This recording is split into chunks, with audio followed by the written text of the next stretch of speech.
What's going on, you guys? It's your girl Diana back at you with another YouTube video. Today I'm going to be going over the Terastal phenomenon that was introduced in the latest Pokemon Presents to the new Scarlet and Violet games. If you're new here, give this video a thumbs up if you are a Pokemon video game or anime fan so that we can push it out into the YouTube algorithm so that we can have more people hang out and vibe with us. And of course, if you haven't yet, hit that subscribe button because I make all kinds of fun content on here. But let's hop into everything we know about the new game mechanic.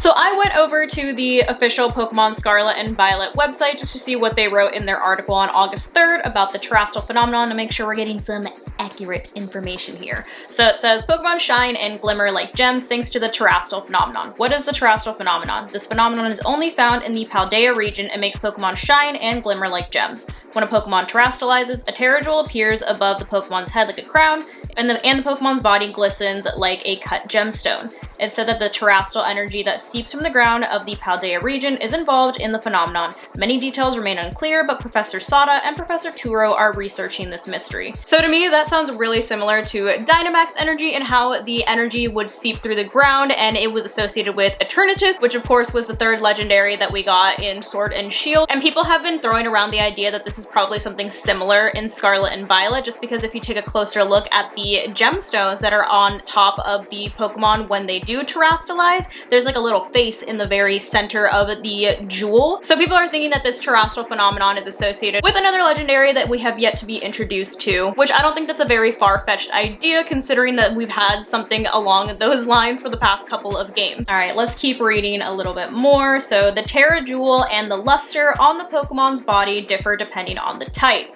All Pokemon in the Paldea region are able to terastalize. Master terastalizing and dominate Pokemon battles. Terastalizing holds the key to victory or defeat in battles in the Paldea region. All Pokemon in the Paldea region can terastalize to gain special power.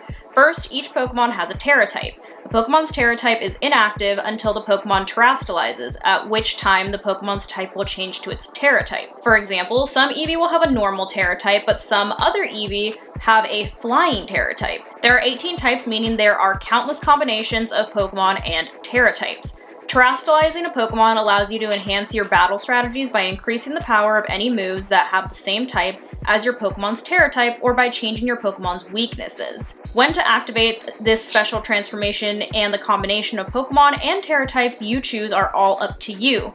Find what works best for you to gain the upper hand in battle. So this is the crazy thing, is that by introducing this mechanic into the game, it's going to completely change the competitive scene. You're basically going to go into a battle blind since you're going to have no idea what your opponent's Tera type is if they choose to terastalize a certain Pokemon. And since there's 18 types and obviously there is hundreds of different Pokemon, there is so many different possibilities that you literally will just have to wait and see. I also found it interesting that they mentioned that you can either change your Pokemon's weakness or you can increase the power of certain moves, and I think it's this part specifically that stood out to me because most people go into, say, a competitive battle with some kind of strategy for what their Pokemon's type is and their movesets and their IVs and their EVs. But now with the introduction of Tera types, if you choose to terastalize your Pokemon and completely change its type, you're gonna lose that stab that, say, if you had a fire type Pokemon and you had fire type moves on it and it turns into, say, a grass type Pokemon, you're gonna lose that stab. But at the same time, that could also work to your advantage defense-wise if, say, they bring out a water Pokemon and now your fire type Pokemon turns into a grass type, it's not going to do as much damage. So I just think that it's going to make people be a lot more creative when it comes to strategizing, and I think people are going to have to think about what the Tera type of their Pokemon is before giving it a specific moveset, since the Pokemon would be changing type if they do choose to terastalize it. Okay, so let's keep reading, let's find out more. So you can terastalize a Pokemon once per battle, and the transformation will last until the battle ends.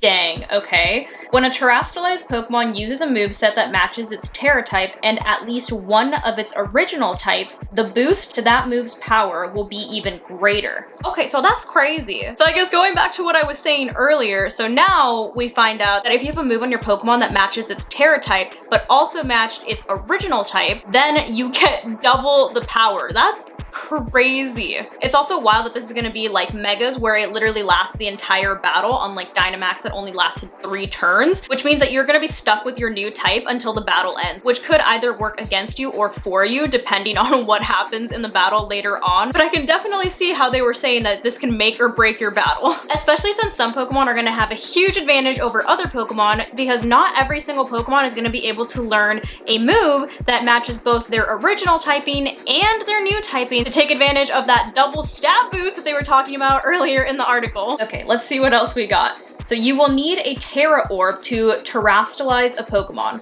Only select trainers in the Paldea region are allowed to carry this special item. Once you terastalize a Pokemon, your Terra Orb will lose all its Terastal energy, and you won't be able to use it again until it's been recharged. You can charge your Terra Orb if you touch crystals overflowing with Terastal energy or go to a Pokemon Center. Only select trainers in the Paldea region are allowed to carry a Terra Orb.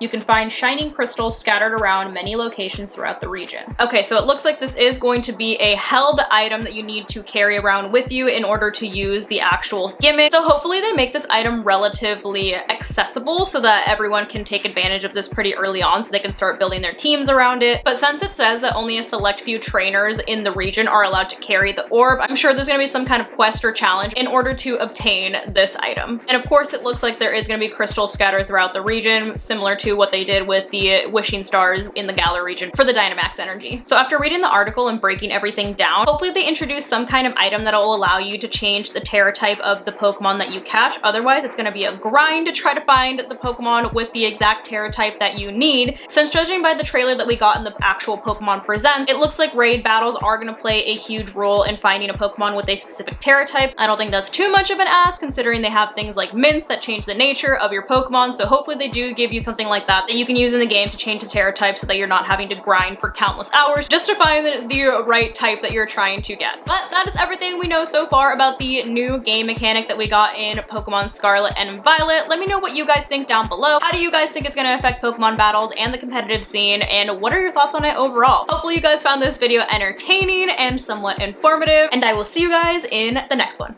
Bye.